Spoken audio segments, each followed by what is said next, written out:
I still think something's gonna happen and I'm fooling everybody. Like to this day, I'm like, how did I get like these crazy jobs? Hello, everyone, and welcome back for a brand new episode of Collider Ladies Night. You know me, I'm Perry Nemroff, but look who I'm sitting with this time. I've got Anna Camp here, and usually I say the one project that the person is promoting at the very beginning of it, but I feel like we'll never get to like the content of the conversation if I rattle off everything right now. You're so busy. Oh my gosh, that's so nice of you. Well, I feel like I am not busy at all, so it's nice to see that the projects that I shot over the last year are finally coming out and people are finally going to get a chance to see them. I'm very excited. I mean, really, you've got 3 feature films coming out right now. That's like a huge deal. It's pretty wild, and they're all so different, which is also so exciting. And I know that everyone's taking advantage of the streaming platform and situation that's going on right now, because Lovebirds was going to be released in movie theaters, obviously, and that's not happening. Here, Awhile was going to be limited release in a couple theaters, and Desperados was going to be just to Netflix. So it's all streaming all the time. I'm hopeful that people will watch, and I'm very proud of each and every one in a different way. Everyone's got to adapt, and you guys are doing just that. And I really do have a lot of confidence that given the current situation, releasing it that way is going to get maximum eyeballs on all 3 projects. Yeah. So I gave you the heads up. We're going back to the very beginning to start here.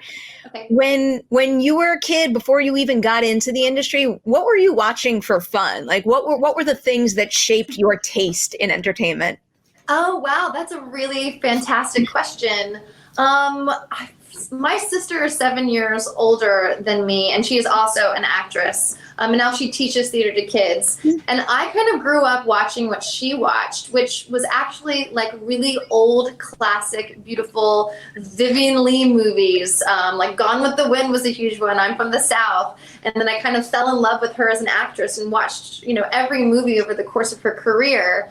And we would watch like Streetcar Named Desire together. And I remember being like a little kid and just going, wow, these movie stars are so glamorous and these stories are so beautifully written. And I think that those are the main things that shaped who I am as an actor today. I mean, I was also watching, like Care Bears and stuff like that, but I don't think that actually, helped me. I mean, maybe some comedies in there. I don't know. Maybe there was like a good balance going on. But definitely like old classic films were something that I remember watching as a little kid and just soaking it all in like a sponge.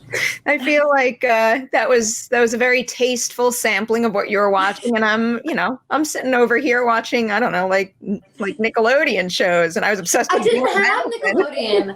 I was really upset that my parents did not let us have Nickelodeon. I know. So maybe in a way, and I wasn't even allowed to watch The Simpsons. So I was like finding things to watch as a kid that were like not like what any other of my friends were watching. Maybe that was why I was so uncool growing up. But maybe it helps me as an actor. I don't know. I feel like whatever you thought was uncool of yourself as a kid winds up being one of the coolest things when you get older, no matter what it is. Yes, and I wish someone would have told me that. I think we're all in the same boat in that respect. Yeah. Do you remember the single performance, the movie, the show, or your personal experience that made you say, like, I gotta go to Hollywood, I gotta be in that industry? Oh, wow. Well, I've been acting since I was in 2nd grade. It's something that I've always wanted to do. I remember reading a poem to our class and having to get up, and I don't remember exactly what the poem was, but I remember feeling really emotionally connected to this poem. And I remember looking up and I was crying, and then my teacher was crying, and I was like, what just happened? Like, I felt like I went beyond reciting this. I felt like I had made connections with the people in the room for the first time, and it felt like the world kind of went a little blurry and everything became elevated in some way. And just even as a kid, I felt that. And I think from that point on, I always wanted to connect with people, and that's my way of doing it. I think that I kept fighting for that same feeling, and I still keep fighting for that in every project that I have, whether it's theater or film, just that moment when you lose yourself a little bit and you really connect and you can feel that energy between two people or between you and the audience. So I think that time that I read that poem to my second grade class, something kind of cracked inside of me, and I knew I wanted to be an actor from that day forward. When you're on stage, there's an opportunity to connect to a live audience in a very special way. Is there anything you can do while you're on a film or TV set to kind of ensure you have that same connectivity with your viewership, but while you're not live? Sometimes you can get people on set to laugh, or you can get the other actor that you're working with that may not be on camera to crack a little bit. And I know from working on Perfect Harmony, we all as a cast try to do that to one another and get everyone just to see if we can get them to break just a little bit and get that little twinkle in their eye. And I think that's kind of the only thing that you can do comedy-wise. For a drama in film, for what I've found is sort of taking your own time and your own space and treating the camera itself, like obviously you're not looking into it, but if it's, you know, directly behind the person that you're acting with, there's this kind of energy that you can feel from the cinematographer and from the director who's behind the monitor in like maybe another room. But you develop this kind of energy with the camera and the cameraman that you're working with, and you can feel the room change. Like I've tried to develop like a sense of taking time and not feeling rushed internally and breathing with the camera crew. I think that's kind of a way to have a connection because it's such a collaborative art form anyway. And if you feel like you're acting alone or by yourself, I think you're missing the point and you're missing, you know, an incredible experience that you can have in the moment. And not try to be result oriented, but have it really be a living, breathing experience that you're sharing with every single person in the room. And I think that that's something that really drives me to be an actor. There's something magical about that for sure that you don't always get, but it's something to strive for every time, you know, you're in front of the camera. That's such an interesting perspective because I feel like the cliche version from like a non-actor's perspective is that you want like the room to melt away. Yeah. You have to everybody working on the project with you seems very important. I think that's like, I learned that in acting class when I went to school, is that you can't really fight against what's happening. And so if you decide to just accept everything that's happening in the room and accept the fact that maybe that light fell down, or accept the fact that your other actor may not be giving you, you know, everything that you want to be getting from them, and not try to fight anything, but allow everything that's in the room to enter your sphere. I think that that's a way that you can get to a place that, you know, it's like breathing. And I think that's what acting is. It's a lot about breathing. So going back to what you just said about maybe having a co-star who's not giving you everything you need, what techniques can you use to make sure you're still nailing your work in that kind of situation? That's hard to do. It's easier said than done. You kind of have to check your ego at the door and not try to get your temperature raised, and know that really what matters is what they're getting, you know, on the camera. So if you allow the other person to piss you off in some way, they're going to see that in your eyes, and it's not going to be maybe what the scene is called for. So you just have to say, well, this person is a selfish actor. It has nothing to do with me. It has all to do with them. They're probably afraid of failure. That's why they're not committing, and that's why they're giving you attitude. And you just realize that it's more about them and less about you, and just own your personal space and do the best that you can, and trust your work. Just trust your work, because I do a lot of work before I get to a set on projects. So if I know that I've inlaid that, what do I want from this person? How does my character go about getting it? If that's there, I can trust in that and not rely totally on the other actor, especially if they are being a terrible scene partner, which has happened in life.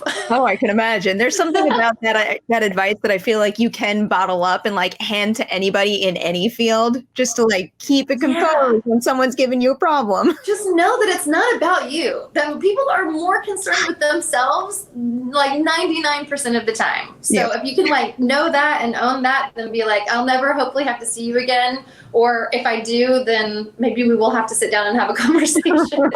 That's you know, which Yep, of course. Which is not my favorite thing. I'm not a huge confrontation type of gal. So. Well, yeah, I do not like that in my life at all. I feel like it's the kind of thing where, like, when you go to a restaurant and you order, like, the fish and they bring you the chicken, I'm like, no, the chicken's fine. I know. I want it. Like, it's definitely tasty. And inside, you're like, dang, I wanted that chicken so bad. Yeah, I've definitely learned to speak up more. I mean, as a young actor, I used to say yes to everything and just be like, I'm just like, we're not even worthy to be here, but now I've decided to like stand up for myself a bit more, and it's definitely helpful when I leave a set. I don't leave going, man, I wish I had just done this, or I wish I had changed that line. I felt awful saying that, or that actor was so mean to me. Why did I say yes to that? The older I've gotten, the more I've decided to hold my own and speak up for myself, which has been very empowering. What is something when you were first starting out that you thought was a silly question to ask about the way a production works that you wish you had the nerve to ask? Oh my gosh, this is funny. When you're doing sound and you're doing people's coverage, and it's not a shot where two actors, like a two shot. I always, because I came from theater, was used to like interrupting and overlapping, and then I would have the director be like, don't do that. Like, hold for him to talk, and then we need to get this clean. And I was always like, we need to get this clean. What does that mean? You know what I mean? I didn't know what they were saying with sound, that you couldn't step on each other's lines because it would be messed up in the audio. So I wish someone had just pulled me aside to be like, when it's my coverage, don't step on my line. And then I'd be, oh, I totally get it. But then because no one did that, I felt so awkward. And then the rest of the takes, I'm sure, were me just looking nervous. I mean, like, can I talk now? You know what I mean? And that's like the worst thing, because you want to feel free when you're acting, obviously. So yeah, that was something that always made me feel really dumb. It's an important thing. It's like the little things like that nobody thinks about, though. Yes, and camera left and camera right. Can you look a little camera left? Can you look a little camera right? I'm always like, what is that still to this day? I'm like, what is camera left and camera right? Somebody please tell me. At the beginning, it's like a foreign language, too. Yeah. Oh, definitely. And like everybody's like, all the grips are saying things, and the thing coming in your face. I mean, there's so many distractions on a set that like finally now I can work around. But at the time, it was like, I felt like I couldn't breathe or move. Also, after I got my hair and makeup done, I remember the first couple shows that I did, they would do me up. And then, of course, you're waiting for hours and hours and hours until you get on a set. So I would be in my trailer, like, afraid to mess myself up. And now I, like, lay down, I take naps. I mean, I, like, go to Crafty. Like, I know that there's going to be so much time before I actually act. But before, I was very worried about messing up my hair and makeup. I can understand that. I feel like anytime I go out of my way to get my hair done, it's like just walking with like my head only straight forward for like at least an hour before I start to actually enjoy it. Yeah, definitely. The wind, you're like, I don't even know what's going to happen. Yeah, but now I know that that's why they have touch-ups, and they just review you anyway, so it's fine. That's what they're there for. Yeah. So going through some of your filmography and stage work, someone had mentioned this to me recently too. I wish IMDb would combine film, television, and stage. Because I know. I feel like it always appears like someone's not doing as much when they're off doing a show. Yeah, no, it's I think that there is an IMDb, but it's not IMDb for theater. What is it called? I feel like it might even be something as simple like I am Internet Movie Database, like Internet Broadway Database, or IMDb. Yes, I think that you're right. Yeah, and I wish that they would like join the two, because I actually never thought I would be in LA working in TV or film. I thought my whole career would be theater in New York. I mean, I really was like, I'm going to be broke, but I'm going to be happy, and I'm going to be really tired, and I'm going to do theater for my whole life because I love it so, so much. So I was just as shocked to, audition for my first pilot season right out of college, and luckily book a pilot, which was great. And then I met Alan Ball in an audition for True Blood, and passed Anna Paquin in the hallway. I remember they're like, you're testing for Sookie. And I was like, oh my God, I'm so excited. And they're like, you're testing against one other girl. And I was like, oh my gosh, who's this going to be? And I was straight out of college with like no credits. And then in the hallway, Anna Paquin and I passed each other, and I was like, oh, well, she's gonna get it. Oh, It's no. an Oscar. You know what I mean? Like, come on. But it was so nice to have that audition go well and then have Alan Ball offer me the part of Sarah Newland for the second season. So that was pretty cool that worked out that way. Hello, honey. Oh, Sarah, thank you so much for coming to save me. Oh, that's good. You're funny as a vampire. You know, you were never funny as a human being. We had some good times. Really? Because I don't remember it that way. Was there like a period of disappointment that you didn't get the role of Sookie, and then all of a sudden it was a surprise that he gave you Sarah for season 2? Yes, that's exactly what happened. And so, funnily enough, my best friend from high school was living in LA at the time, and I was in New York, and she was a stand-in. She was Anna Paquin's stand-in on True Blood. And she calls me up and she goes, Anna, there's this show that's so right for you, and this character that Anna Paquin is playing, you would have been so, and I was like, don't even talk to me. I tested against her for that role, and I was so sad. I luckily booked a pilot that didn't get picked up to series that same season. But then flash forward, first season is over, it's a huge hit. And then my agent calls me and he was like, I have a little bit of a surprise for you. Alan Ball called and he really wants you to come be a part of the series in a different role, but something that he thinks that you could totally kill, and he wants to talk to you on the phone. So I was freaking out, jumping up and down, talked to Alan Ball on the phone, and realized that like things happen for a reason. You know, I got to do Equus on Broadway opposite Daniel Radcliffe, and I wouldn't have been able to do that had I been cast as Sookie. So I started to realize that there are certain things that happen the way they're supposed to, and not to beat yourself up too much, because that was never my role to begin with. That was always hers. And one thing led to another, and then I got to act with her. And so it was really great. I love looking at it that way. And bringing up Equus, I mean, what was it like jumping into that with Daniel Radcliffe? Because at this point in time, like, he's not boxed into the Harry Potter film franchise anymore. We've seen what he's capable of and how much range he has. But at that point in time, the series wasn't even over. So did you have any like preconceived notions about him that he immediately proved wrong? Well, funnily enough, I'd never seen a Harry Potter movie. Wait, still to this day, you've never seen a Harry Potter movie? I've seen the first one. Okay.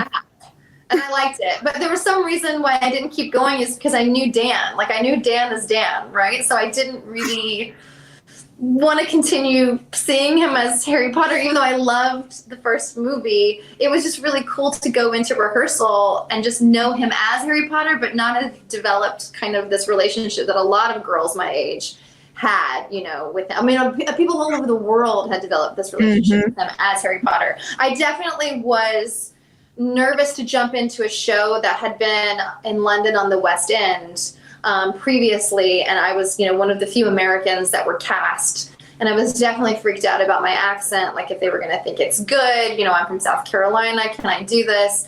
And I remember getting a compliment from Dan and Richard Griffiths being like, your accent is like on point, so I was very happy about that.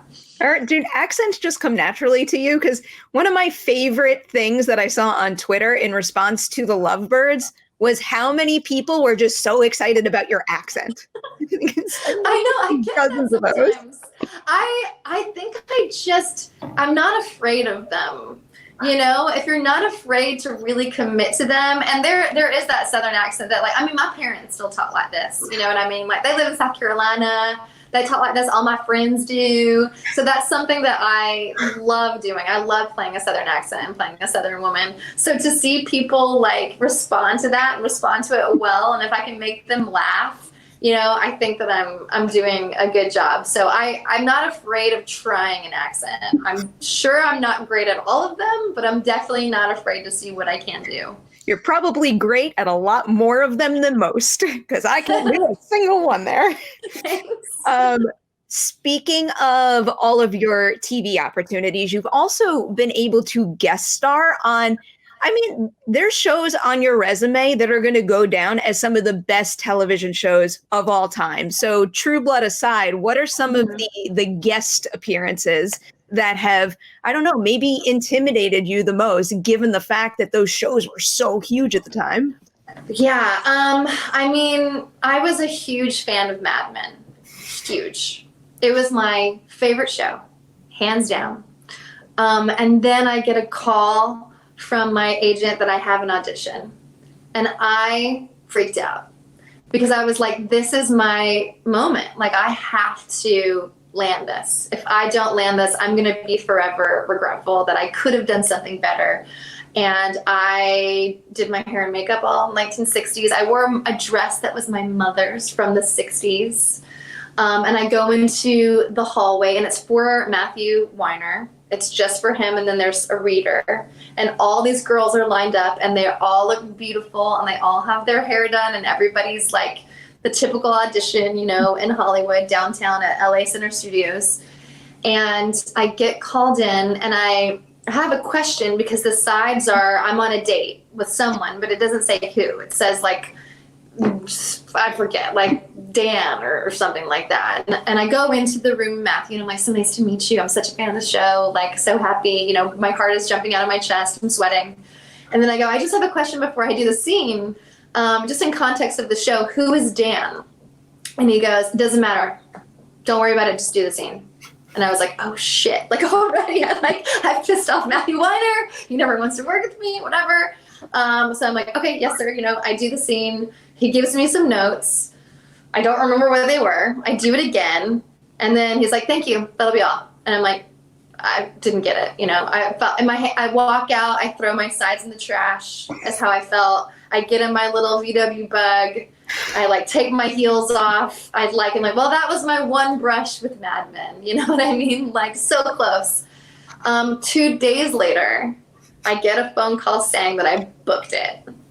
And I freak out. I'm like telling everybody that I'm going to be on Mad Men. I'm like, this is amazing. Then I get my script.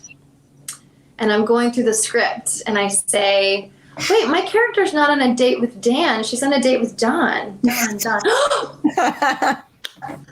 I go, wait a minute. My character is dating Don Draper. I'm his first date after his divorce. I flipped out, and then I had to sign like whatever the forms are to not tell anyone. And all I wanted to do was tell everybody that I was going to be dating Don Draper. So it was really a dream come true. And then I, you know, walked into the read-through, and January Jones is there, John Hamm, Christina Hendricks, and I just felt like, wow, this is, you never know where you're going to be. You never, ever, ever know. And I just felt so excited. And then to be on set with him, you know, in full 1960s wardrobe, and we're in an old cab, and they're like shaking the cab to make it seem like we're driving. And I'm like looking, and there's Don Draper. I mean, it was truly, I think, one of the most magical moments that I've ever had as an actress in Hollywood, for sure. So you get to go on a date with Don Draper. And then on top of that, you also got to attend one of the biggest weddings ever. Yes, I did. The Office. I have a couple questions about that. First off, just generally, what was it like doing the big dance number? It was probably one of the most fun times I've ever had. And the little girl, the flower girl that I walked down, was one of the producer's daughters. So he was like very excited to see her in the TV show. I mean, it was wild. It was like Jim and Pam, you know, like this was like the wedding of the century. We were all so excited. And here I am, like as a bridesmaid, like with this crew, and there's Michael Scott. And like, I mean, it was really another kind of pinch me moment where all of these amazing characters were there. And like now I was somehow in the world. Like, I still think something's going to happen, and I'm fooling everybody. Like, to this day, I'm like, how did I get, like, these crazy jobs? It was the most fun. And we shot that out in, I think, Sherman Oaks somewhere at, like, a really cool church. And, like, everybody was, like, in the lawn. Like, we spent, like, a week shooting that whole wedding, and it was so fun. How close did you guys really come to shooting that alternate version that we've heard about in the oral history with the horse? Oh my God, I wasn't privy to that. I was like I was, you know, Pam's sister, and like I was not privy to really any of that stuff, but I don't know. But I think that would have been amazing also. The way that they ended that episode, I feel like they took the right path with that. I think they did. I thought it was like an incredible, like the Niagara Fall. I mean, it was so wonderful. The whole thing came together very, very well. Before we move into some of the newer projects, I did really want to ask you about Pitch Perfect because I'm a huge fan of that franchise. But one of my favorite aspects of it is that I feel like if anyone on social media follows just one of you, they follow all of you because what we see on screen feels very real to life. So yes. Do you think that that franchise required like a genuine connection off camera in order to give us the 3 films that we got? 100%. I mean, there's no way around it. You know, you can't fake chemistry like that. You can't fake having fun like that and poking at each other and being a real core group of girlfriends. I mean, we were so young when we shot that movie, all of us, when we were rehearsing it. It felt like we were back in college again, and we were all sort of staying in the same hotel and kind of having parties on the weekend. And then like we were in Baton Rouge and we were going to New Orleans, and it was a lot of our first big movies, you know, not everybody like Anna Kendrick or Britney, but we were all like learning at the same time also, and just having a blast, you know, and to be able to do a trilogy, that's the only trilogy that I've obviously gotten to do, but you spend a lot of time with these people promoting the movie and flying places that if you don't get along, it's really a different kind of experience, and it can be hell on earth. So I've also been through them like with personal relationship things, you know, birthdays, weddings, divorces. I mean, it's like a whole gamut. We've been together for, 8 years, and a lot happens in that time in your 30s. And I think that I really have friends for life. So I think what you see is a real thing between all of us. Like, I love those girls forever. You feel it, and for that reason, I don't think I will ever stop wanting yet another installment.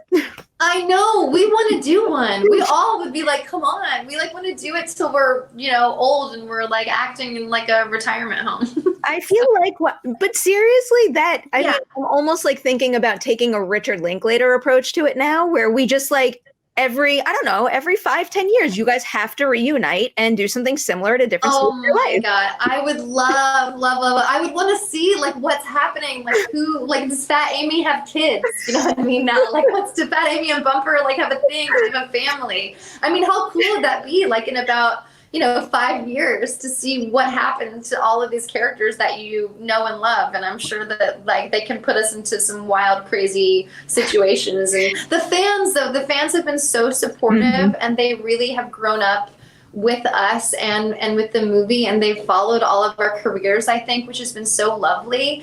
I don't think we knew it was going to be as big of a hit as it was. But my God, those fans are just the best. I'm so happy and thankful that we still have a group of people who want to say "Aka awesome." I hear that all the time. What is the project that people bring up to you most often when they like pass you on the street? It's definitely Aka amazing. Joining our acapella group? Oh, right. This is like a thing now. Oh, totes. We sing covers of songs, but we do it without any instruments. It's all from our mouths. Sorry, it's pretty lame. Excuse me? Synchronized lady dancing to a Mariah Carey chart topper is not lame. On to Lovebirds now. Yes. I'm curious, how does your process change when you are picking a supporting role like that? Like, what happens when you only get so much screen time, but you need to make sure you're taking a role that you could still make a mark on the movie with a couple of scenes? Well, that movie, I was already working with Michael Showalter, producing a TV show that we just went out last week to pitch, to sell. So my fingers are crossed for that.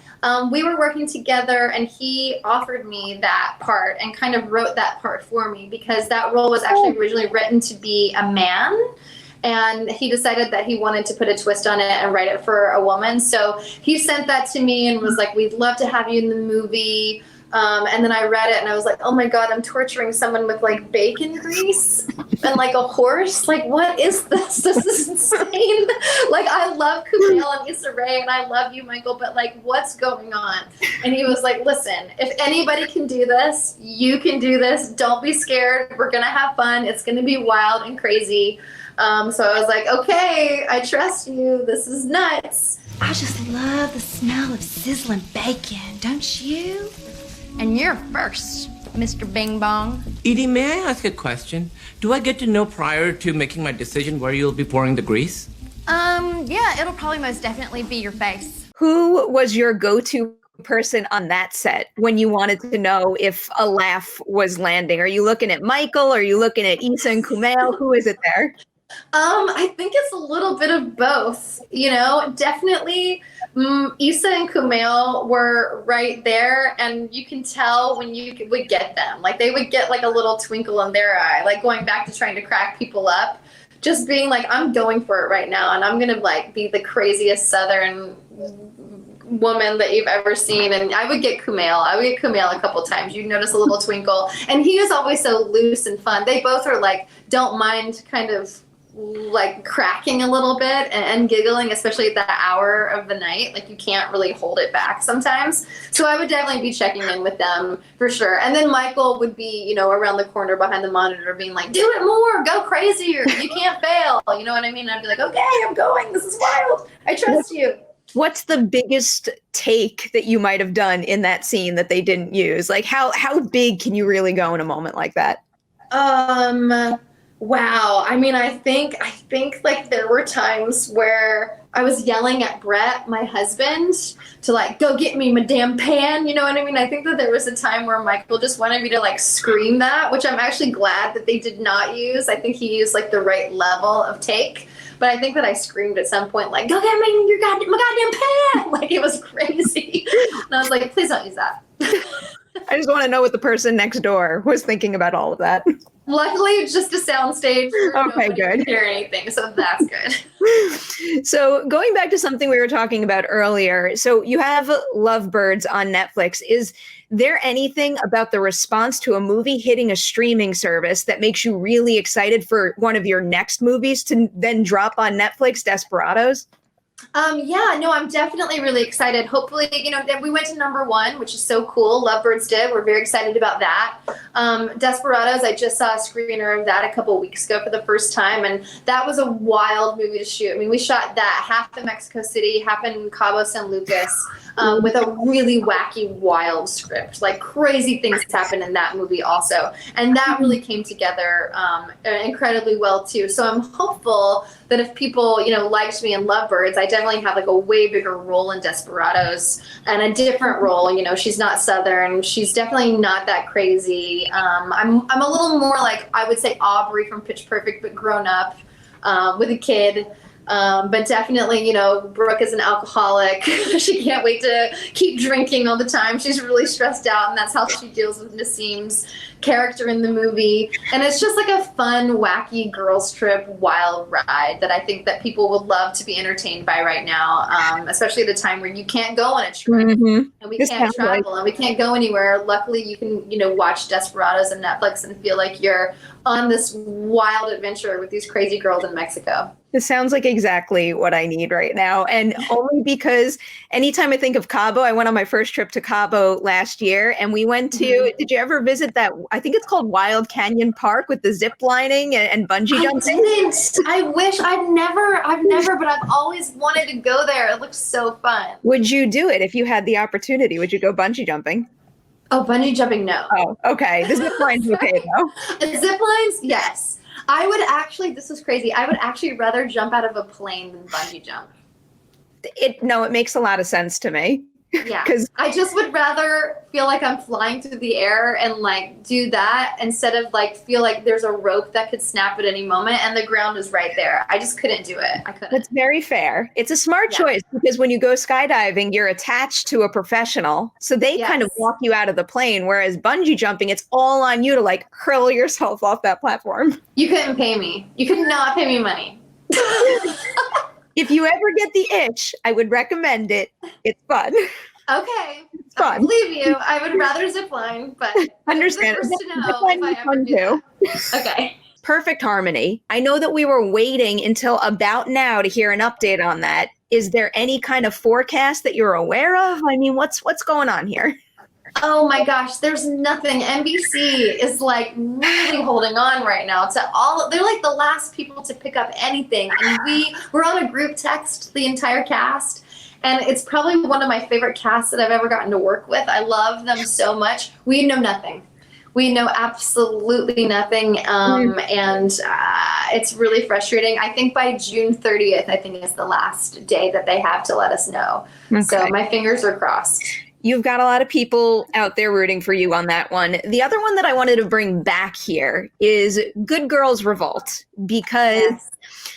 I know that one didn't come to a close in the best possible way, but now that we've kind of been removed from it for a certain period of time, is there anything that, looking back, you could think of that cancellation and then, I don't know, put a positive spin on something that you learned from that experience and how it all went down that you could then try to apply to new shows that you're working on?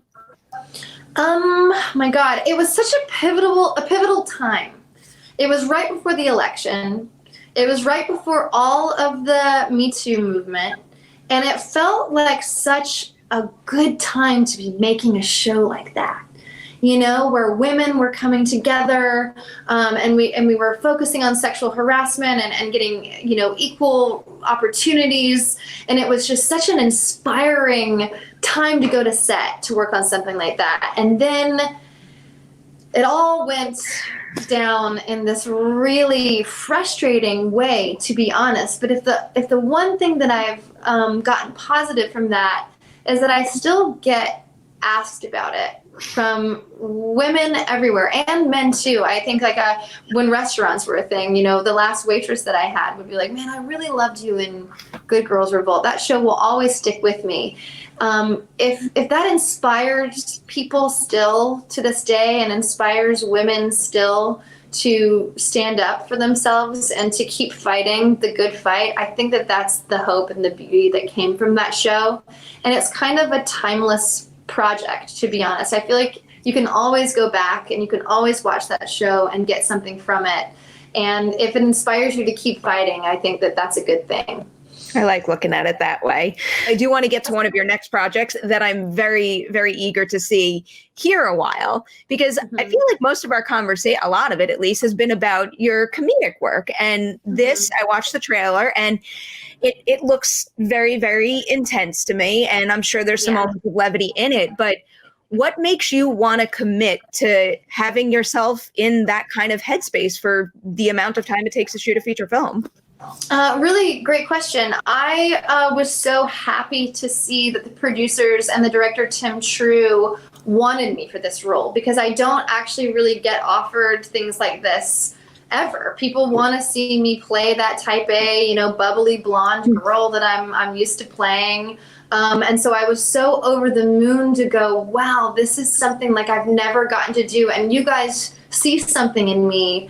And you trust me with this type of role. And it was so challenging that I was definitely scared, if I could even do it. But when something like that happens and comes my way, I have to jump at the chance to be like, let's go. Let's see how far we can go. Let's see how far we can push this. And there were definitely days on that set where I was mentally and emotionally, exhausted and wiped. And I really drew from my theater background for that, because there are times where you're doing a show 8 times a week and you're doing the same scene over and over, and you just sort of have to have that muscle and that stamina. And there were scenes like in the death scene, at the end of Here a While, that we had to do over and over and over to get, everyone's coverage on something like that.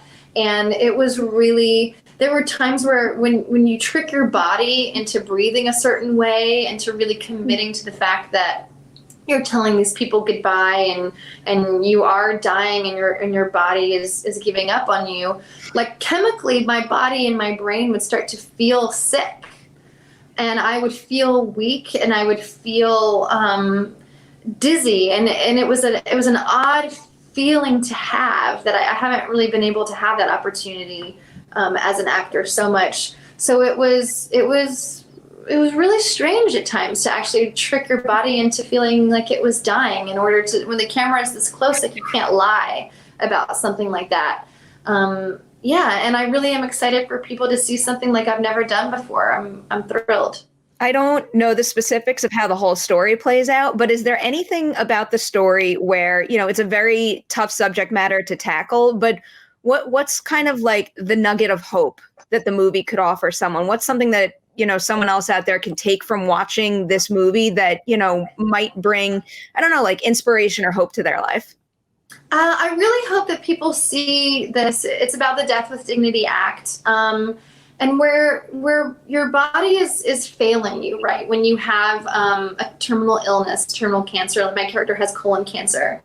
And there's something really beautiful about being given the opportunity to end your life in a graceful, dignified way on your own terms. There's something when you feel like you're out of control and you can't control yourself anymore and you just want to, not be in a hospital with tubes and IVs and doctors hovering over you. You should have the right to go wherever, whatever religion you believe in, whether you're going somewhere or not, or, an afterlife or not, to be in your own room, be there surrounded by people that you love.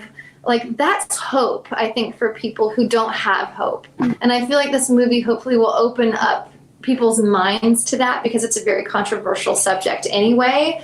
But to see that it gives people who don't have hope and control over something that they no longer do. It's the only thing that they have left. So there is a light, I think, in this movie, and it's giving people an opportunity to die gracefully. I am very, very eager to see it and to see what you bring to a role like that, because I got a feeling you rise to the occasion. That one I know is on VOD June 9th for anyone who really wants to put a pin in that one. So Ladies' Night is coming to a close. And before we say goodbye, we always like to do a couple rapid fire questions. Just a bunch of random things. Usually it's just whatever comes to my mind on the spot. Let's go with, do you collect anything? Sundresses. Oh, that's fun. I just have too many. I need to get rid of them. I'm from the South. I have so many sundresses. I like that you collect something that's useful, though. Like, usually I just wind up with, like, tchotchkes all over the place. And no, I love sundresses. I just do. What is the biggest fear that you've overcome? Being naked on stage. Oh, boy. That was huge. That was really huge. I was never one to walk around the gym naked. I was never one to be like, yay, in high school, like whatever. And so to be able to be on stage 8 shows a week, totally naked in front of thousands of people, I think I'm pretty proud of myself for that. Yeah. I think that's probably one of the most impressive fears overcome I've heard on this show yet. Yeah, now I'm kind of not scared about anything except for bungee jumping. Okay, wait. Here's another thing, though. On the flip side of that, what is one thing that you've done for a past role that you're like, all right, did it once, never again? Being naked. I mean, kind of. Being naked on stage, my God. I mean, I was so young and fearless. I mean, I was fearful, but then I became kind of fearless. I think that I would have to, work up to that again. I would have to get a personal I didn't get, a trainer. I mean, I really just was like, whatever, here I am. And now at 37, I think that I would have to really get a trainer and be really, I would be terrified to do that. I honestly cannot even wrap my brain around it. I can't believe I did it. What is the most recent show that you've binge watched? Oh, most recent. Oh, Succession. Ooh, good choice. It's so good. Wow, it is so good. And all of those fantastic New York actors are incredible. And it's so well written. I'm freaking out for season 3. I cannot wait. It's so good. So for all the Roy children, you are team who? Oh my God, I'm Team Kendall right now, to be honest. The way he ended that season, oh my God. And I was watching it and I didn't realize that it was the season finale episode. And I was like, wow, this episode is so good. It's so riveting. I can't wait to see what's going to happen in the finale. And then I was like, no, I have to wait for how long? I'm dying for more of that one. I can't wait. Yeah. Finally, what is the movie that you quote the most? The movie that I quote the most. Oh my goodness. I know that there is one. I don't know right now. I don't know what it would be right now. I don't know. What's the movie you rewatch the most? I just watched American Beauty for the 6th time. It's one of my favorite movies. I just love that movie more than anything in the world. I think Annette Bening is incredible. So that's definitely one that I rewatch a lot. Excellent choice. Just so everybody else out there gets a nice fresh reminder, Lovebirds, it's on Netflix right now. Go check it out. On top of that, Here a While, available on VOD on June 9th. And then lastly, Desperados on Netflix July 3rd. I cheated on that one. Nice job. I had the note That was here. Great. So, Anna, thank you so much for being here on Ladies Night today. And a big congratulations on all the projects that you got coming out right now. And also all the stuff you've got cooking. Because, I mean, the idea of you getting a show off the ground with Michael is also super exciting to me. Oh, thank you. Fingers crossed. We'll see. Hopefully we get good news soon. Yes, rooting for you guys, rooting for that, rooting for Perfect Harmony. Thank you again for being here. And thanks to everybody out there for watching this edition of Collider Ladies Night. You know the deal. Like and share it before you leave. We're going to have more episodes for you real soon.